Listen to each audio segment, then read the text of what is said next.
Assalamualaikum warahmatullahi wabarakatuh.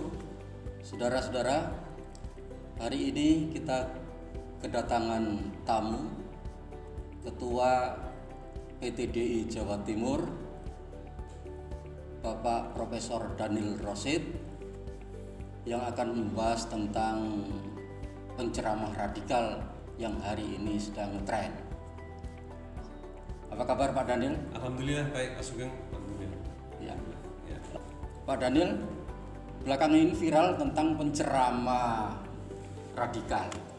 Kira-kira kalau menurut pandangan Pak Daniel sebagai Ketua Pendidikan Tinggi Dakwah Islam Jawa Timur ini, itu satu permainan politik dari rezim ini atau memang penilaian masyarakat gitu?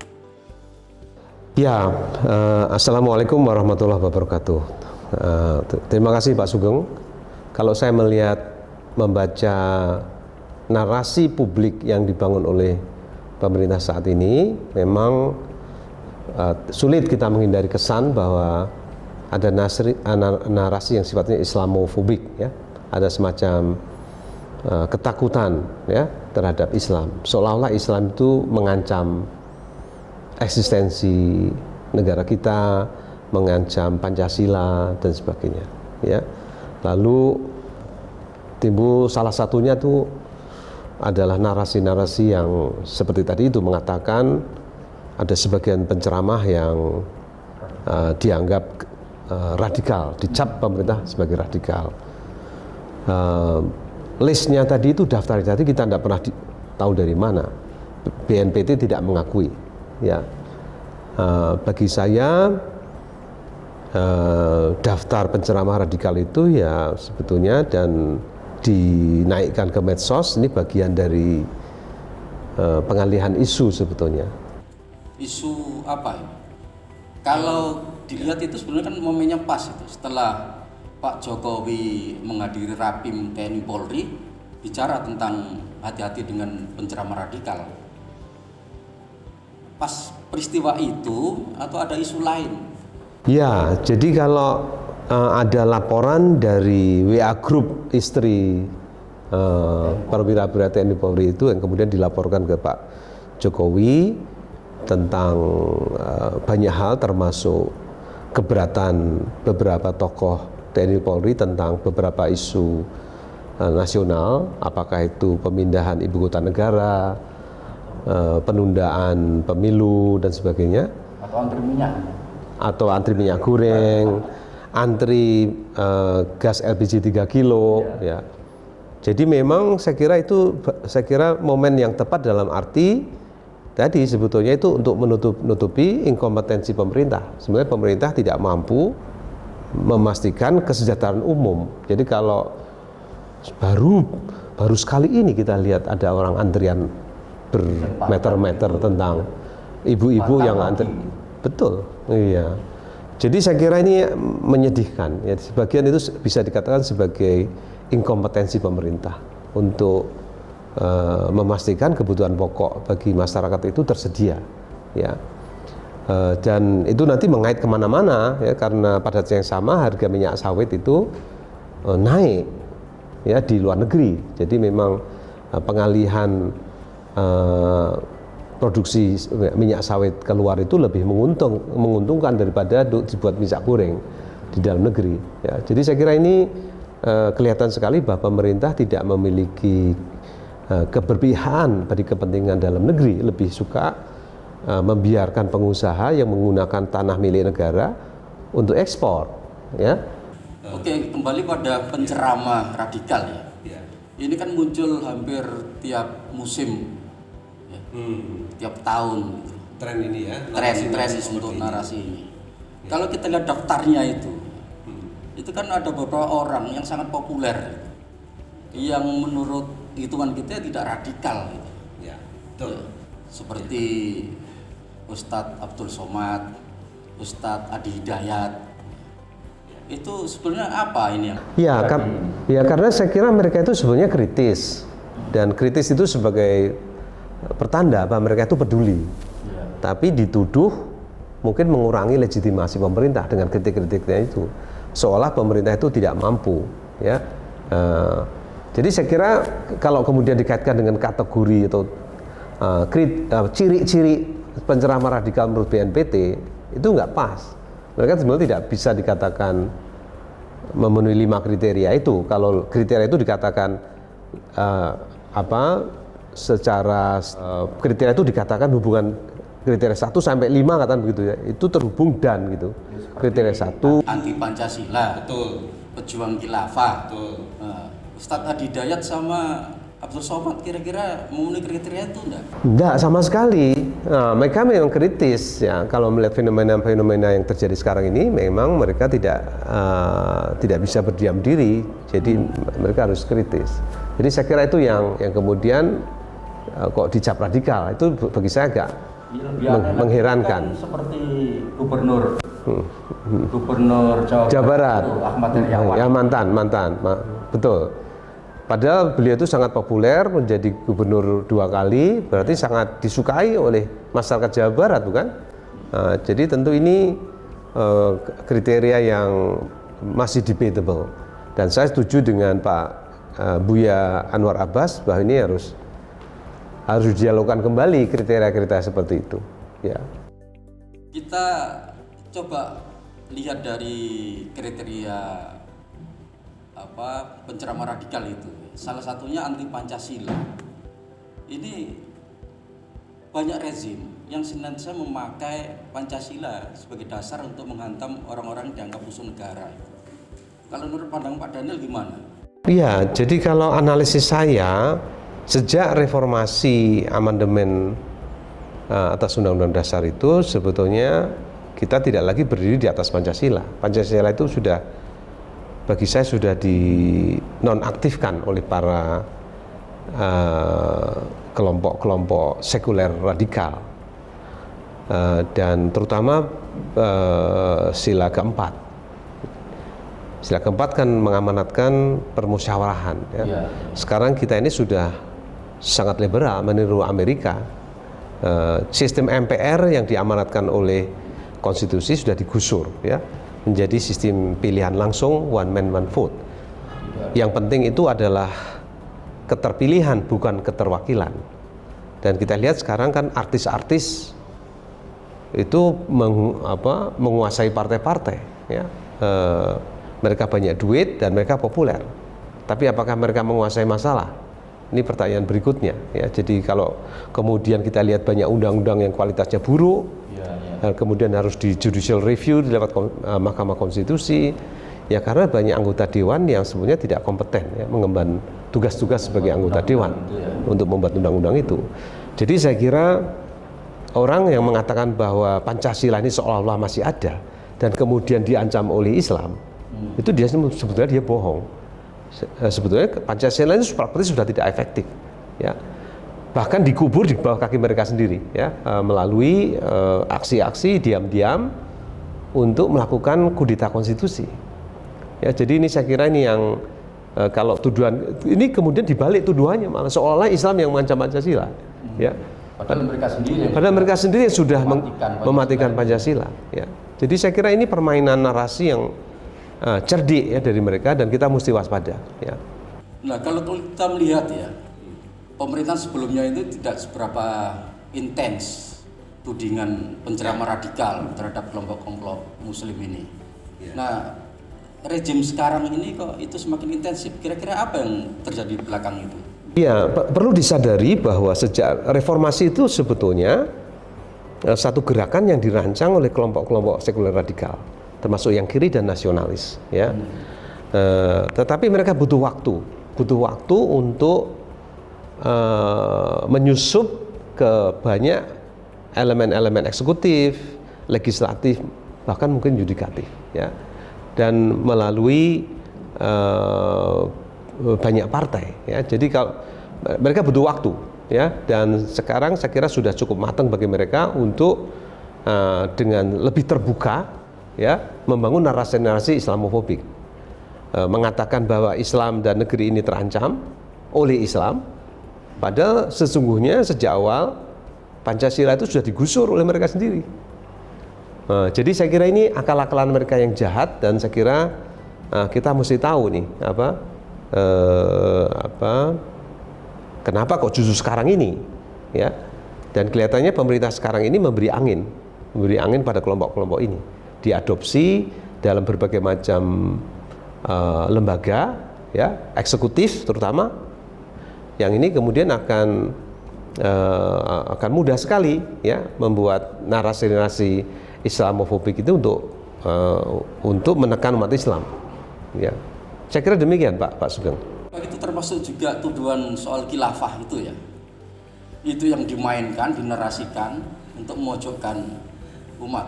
Iya, jadi isu khilafah ini dipermainkan juga karena itu sebagian karena kerjasama antara kelompok kiri radikal dengan kelompok nasionalis sekuler. Nah, kelompok nasionalis sekuler ini sebetulnya dalam narasi Lenin itu disebut useful idiot. Mereka itu dimanfaatkan oleh kelompok kiri, ya, dimanfaatkan oleh kelompok kiri untuk melawan. Kalau khilafah itu kan dianggap sebagai ajaran transnasional kan. Nah, sementara ini kelompok-kelompok nasionalis ini dibangkitkan untuk melawan ini narasi. Khilafah itu kan dianggap sebagai konsep transnasional, ya. Padahal kalau kita memahami, kalau kita dilatih berpikir sistem, ya, negeri ini tidak mungkin hidup sendiri di dalam globalisasi ini, ya. Jadi mau tidak mau kita harus lihat bahwa Pancasila misalkan itu memerlukan ekosistem yang kondusif bagi Pancasila untuk tumbuh, ya. Nah, kalau ekosistemnya kapitalis, Pancasila sulit berkembang di negeri sendiri, ya. Jadi saya kira kalau kemudian mereka ciri-cirinya pencerahan radikal itu adalah mereka yang mengusung khilafah, ini sebetulnya kalau kita oncei secara lebih detail, ini yang mendudui ini pertama tidak memahami cara berpikir sistem, ya. Yang kedua memang sengaja istilah ini dijadikan semacam mesiu gitu untuk menembak teman-teman yang suka mengusung khilafah seperti teman-teman HTI, ya. Pak Daniel sendiri juga mengalami, ya, pernah dituduh sebagai pendukung HTI. Ya. Itu ceritanya gimana sebetulnya? Iya, waktu itu saya diwawancara oleh wartawan mengenai Undang-Undang Ormas. Waktu itu masih Perpu, karena HTI sedang di persidangan dan waktu itu pemerintah akan menggunakan Undang-Undang Ormas atau Perpu untuk membatasi gerak-gerik ormas, ya. Saya waktu itu keberatan. Saya bilang ini Perpu ini menjadi titik masuk bagi otoritarianisme karena akan membungkam hak berpendapat, ya, secara tertulis maupun lisan. Jadi ini kalau HTI yang kecil bisa dikerjain lah katakan begitu, ya. Nanti kemudian kan dipakai untuk FPI, ya. Nanti bisa dipakai untuk ormas-ormas yang lain, ya. Jadi ini semacam tes pertama gitu, kalau berhasil dipakai untuk yang lain-lain, ya. Jadi saya kira ini. Pak Daniel sendiri bukan HTI? Bukan, saya ini sehari-hari lebih banyak di kampus. Saya ini lebih dekat ke teman-teman Muhammadiyah, ya. Dan saya menjadi pengurus Muhammadiyah saat sekarang ini, ya. Jadi kalau kemudian saya diasosiasikan dengan HTI itu karena tadi peristiwa tadi waktu saya diwawancarai, saya sebagai pengamat sosial yang bukan baru. Saya melakukan pengamatan itu sudah agak lama, sudah 20 tahun terakhir ini, ya. Jadi saya katakan ini upaya untuk mendegradasikan demokrasi dalam pengertian kebebasan berpendapat, ya, gitu. Tapi akibat di HTI kan itu dipaksa mundur juga. Ya, waktu itu saya tidak ingin supaya pimpinan saya tidak mendapatkan kesulitan, lembaga di mana saya bekerja juga tidak mendapatkan kesulitan. Saya lebih baik keputusan yang diambil oleh Pak Rektor saya terima tidak tanpa protes apapun, ya. Jadi saya kira itulah risiko kebebasan berpendapat, dan saya orang yang sangat menghargai perbedaan pendapat itu, ya. Dan saya kira kalau salah satu ciri masyarakat yang merdeka dan masyarakat yang maju, ya, dia harus diberi ruang ruang untuk berpendapat secara luas tanpa rasa takut. Ya. Oke, kalau kita melihat ya, penceramah kritis terhadap kebijakan pemerintah itu sebenarnya kan wajar, itu sudah biasa terjadi. Tapi kenapa sekarang ini jadi persoalan? Orang-orang kritis itu dianggap musuh negara. Iya, karena pemerintah ini sebenarnya tidak cukup percaya diri dengan kemampuan narasinya itu terbatas, sehingga dia tidak bisa membuat counter discourse kalau ada pendapat-pendapat yang berbeda. Kalau pemerintah ini cukup cerdas, dia bisa memberikan counter discourse, ya, sehingga terjadi polemik yang produktif. Ya, jadi ada tesis, ada antitesis, ada sintesis. Ya, jadi terjadi akumulasi pemikiran dan kecerdasan. Ya, jadi masyarakat akan makin cerdas. Ya, tapi kalau kemudian perbedaan pendapat itu duduk sebagai ancaman bagi negara, itu kan mematikan pikiran, membuat orang takut untuk mengartikulasikan, mengucapkan pikiran-pikirannya. Dan saya kira ini akan merugikan. Dari segi knowledge management itu merugikan bangsa ini. Bangsa ini tidak cerdas-cerdas gitu. Ya. Nah, saya katakan kenapa kok pemerintah kayak gini? Karena pemerintah tidak memiliki cukup kompetensi untuk membangun membangun narasi dan menerima perbedaan itu sebagai sesuatu yang wajar ya dalam proses berdemokrasi. Ya. Nah, kalau bisa disampaikan secara santun, didengar dengan baik, pasti kritik itu akan makin bagus. Tapi kalau tidak pernah dengerin, kritik itu makin keras dan mungkin makin vulgar, supaya didengar gitu ya. Jadi mungkin gangguan-gangguan ini dianggap mungkin ada kekhawatiran rakyat ini jadi cerdas barangkali ya. Padahal tugas konstitusi pemerintah itu adalah mencerdaskan kehidupan bangsa, bukan membuatnya dungu ya. Kalau membuatnya dungu, lalu pemerintah bisa macam-macam dan rakyat diem aja terus. Saya kira ini buruk ya bagi perjalanan bangsa ini ya. Jadi boleh dibilang semakin banyak penceramah radikal itu mencerminkan kondisi pemerintahan yang buruk, apa begitu? Boleh dikatakan begitu. Jadi kalau komunikasi dengan pemerintah itu buntu, ya, media mainstream tidak terlalu mencerminkan aspirasi masyarakat, DPR juga bisu, ya. Akhirnya yang keluar orang-orang di luar parlemen. Masalahnya kan begini. Jadi kalau kita lihat pemilu itu sebagai instrumen di mana aspirasi masyarakat itu disampaikan kepada wakil rakyat dan disuarakan wakil rakyat ke pemerintah, ya. Tapi sekarang terjadi decouple. Jadi suara rakyat itu tidak sampai ke Senayan. Ya, jadi ada kebuntuan di situ. Nah, politik bermain sendiri. Iya, jadi betul. Jadi para wakil rakyat tidak merasa menjadi wakil rakyat begitu pemilu selesai. Ya, jadi seolah-olah pemilu itu menjadi semacam instrumen untuk transfer bersih hak-hak politik rakyat, hanya berhenti di bilik-bilik suara, tidak sampai ke Senayan. Dan itu kan kalau suara-suara aspirasi rakyat tidak diteruskan ke Senayan, ini kan menggelembung. Saluran sendiri. Dia akan mencari saluran sendiri yang tidak sehat. Salah satu salurannya itu lewat mimbar-mimbar itu ya. Iya, salah satunya itu. Ya, jadi ini bukan hal yang tiba-tiba, tapi karena proses pembuntuan saluran suara ini yang tidak. Atau boleh dibilang ini merupakan saluran suara dari parlemen mimbar. Kalau demonstrasi itu adalah parlemen jalanan. Kalau ini orang-orang penceramah radikal mewakili dari suara rakyat. Betul sekali. Saya kira boleh dikatakan demikian. Walaupun kadang-kadang teman-teman DPR kan keberatan. Loh, mestinya suara itu disampaikan ke DPR. Tapi kan itu tidak terjadi.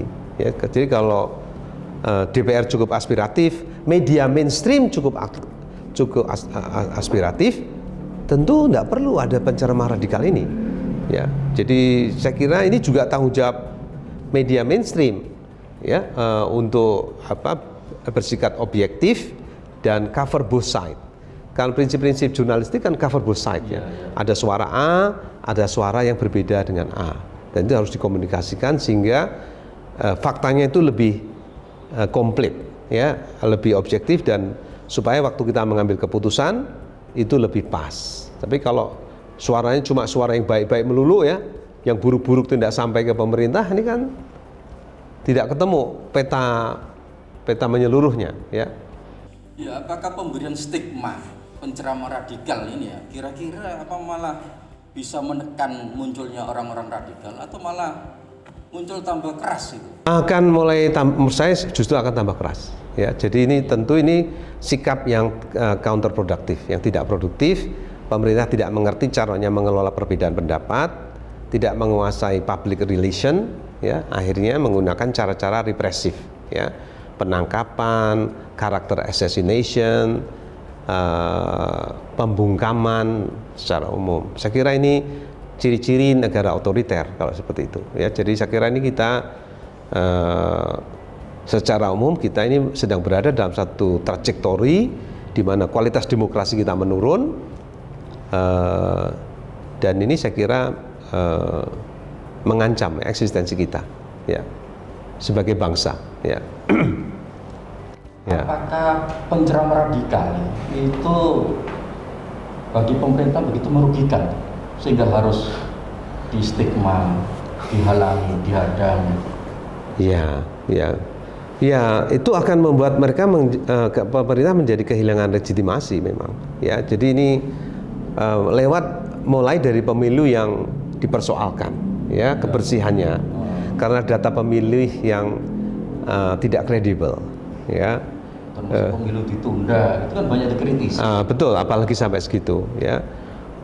Sehingga suara-suara kritis itu akan menggerogoti legitimasi. Mungkin secara legal, tapi illegitimate. Illegitimate artinya masyarakat makin nggak percaya. Nah, itu kan sebetulnya lalu pemerintah menjadi tidak efektif kalau dia kehilangan legitimasi, ya karena kehilangan kepercayaan.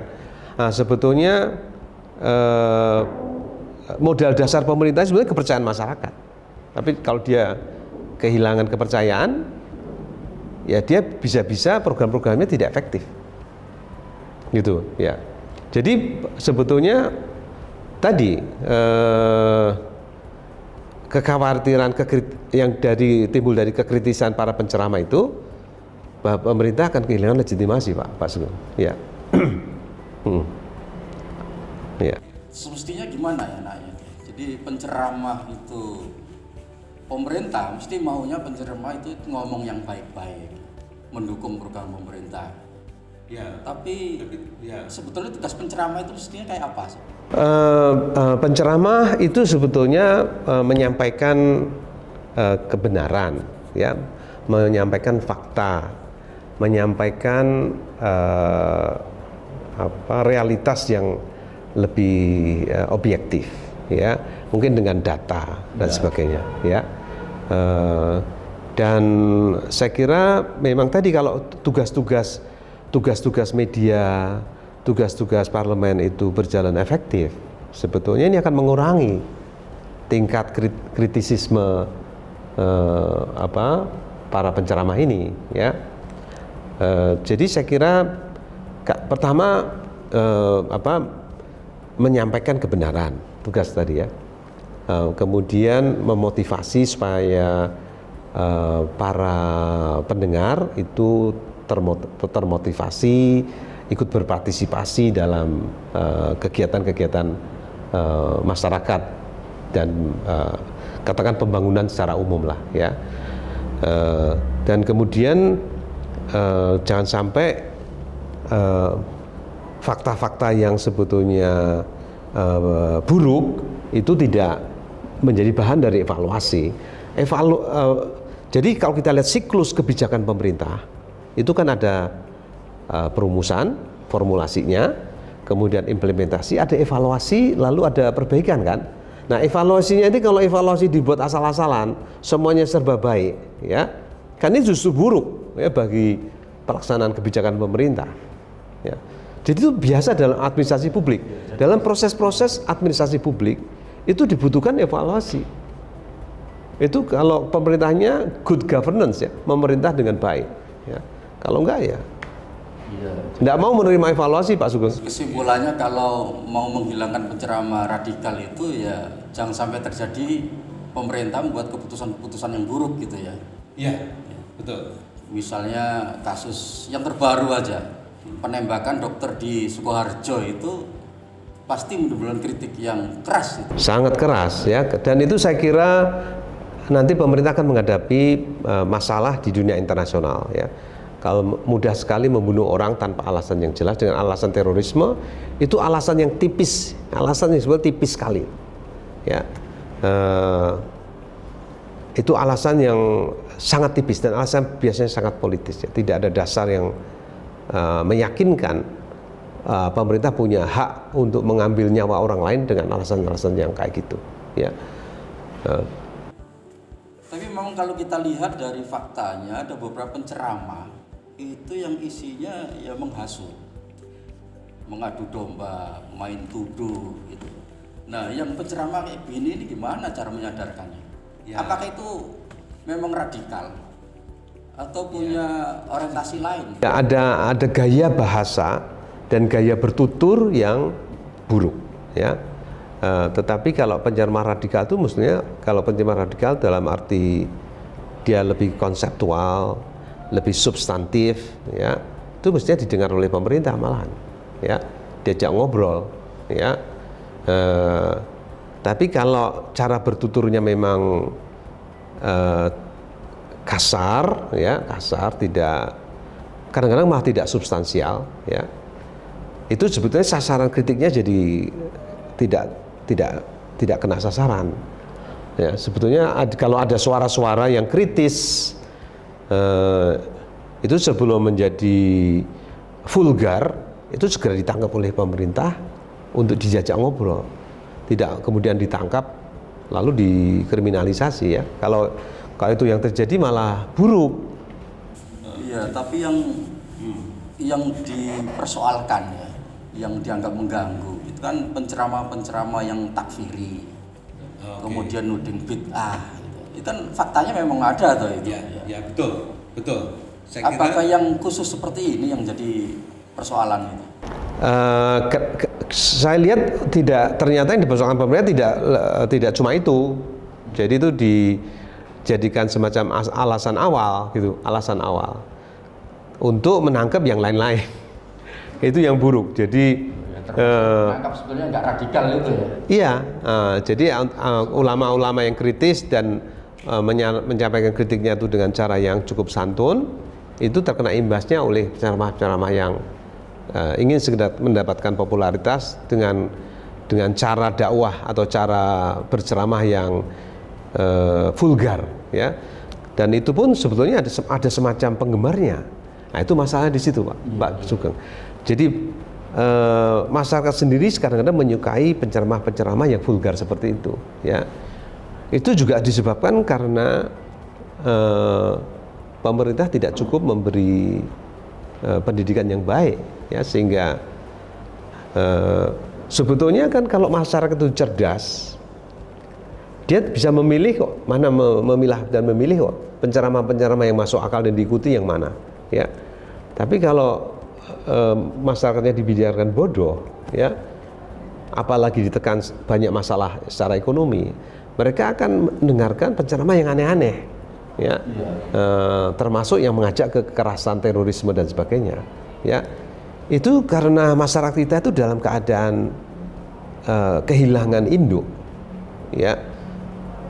Jadi saya kira ini ada aspek-aspek itu Pak, yang kemudian mereka masuk ke kelompok-kelompok yang terorisme sampai marah terorisme, itu karena mereka mereka itu istilahnya mentok, tidak lagi melihat hidup ini sebagai ada harapan buat dia. Satu-satunya mungkin mati dengan masuk surga dengan syahid, dengan jihad. Jadi itu ada kelompok-kelompok seperti itu, dan ini disediakan oleh operasi-operasi tertentu, penceramah-penceramah yang seperti itu. Jadi klop antara penceramah seperti itu dengan masyarakat yang kehilangan induk ini ketemu ya. Jadi saya kira itu problemnya, ya problemnya. Ini apa peran pemerintah yang harus mampu menjembatani atau tujuan menyejahterakan rakyat itu harus terpenuhi sehingga dia tidak berpaling kepada orang-orang yang memberi harapan. Betul, betul sekali. Jadi kalau tugas-tugas konstitusi pemerintah itu untuk mencerdaskan kehidupan bangsa, memajukan kesejahteraan umum, kemudian melindungi segenap bangsa dan tumpah darah, itu tercapai, masyarakat itu akan makin ngerti. They have a lot to lose kalau mereka itu ikut dalam kelompok-kelompok teroris misalkan, ya. Kalau enggak ya mereka, kalau saya ini sudah terdidik, dia bisa milih sendiri nih, bisa menyaring informasi yang mereka terima, ya, dan tidak terlalu tertarik dengan enterprise yang aneh-aneh lah istilahnya, ya. Dia akan fokus menjadi warga negara yang baik, produktif, sehat, ya, membangun negeri ini lebih baik lagi, gitu. Oke, jadi saya pikir sudah itu. Terima kasih Pak Sugeng dan pemirsa. Saudara-saudara, kita berharap bahwa persoalan penceramah radikal itu selesai, tidak selalu muncul menjadi satu konsumsi publik, dan uraian-uraian dari Pak Daniel ini bisa menjelaskan apa yang harus kita lakukan dari sekarang demi membangun satu masyarakat yang adil, makmur, dan sejahtera. Sekian dari saya. Billahi taufiq wal hidayah. Assalamualaikum warahmatullahi wabarakatuh. Waalaikumsalam.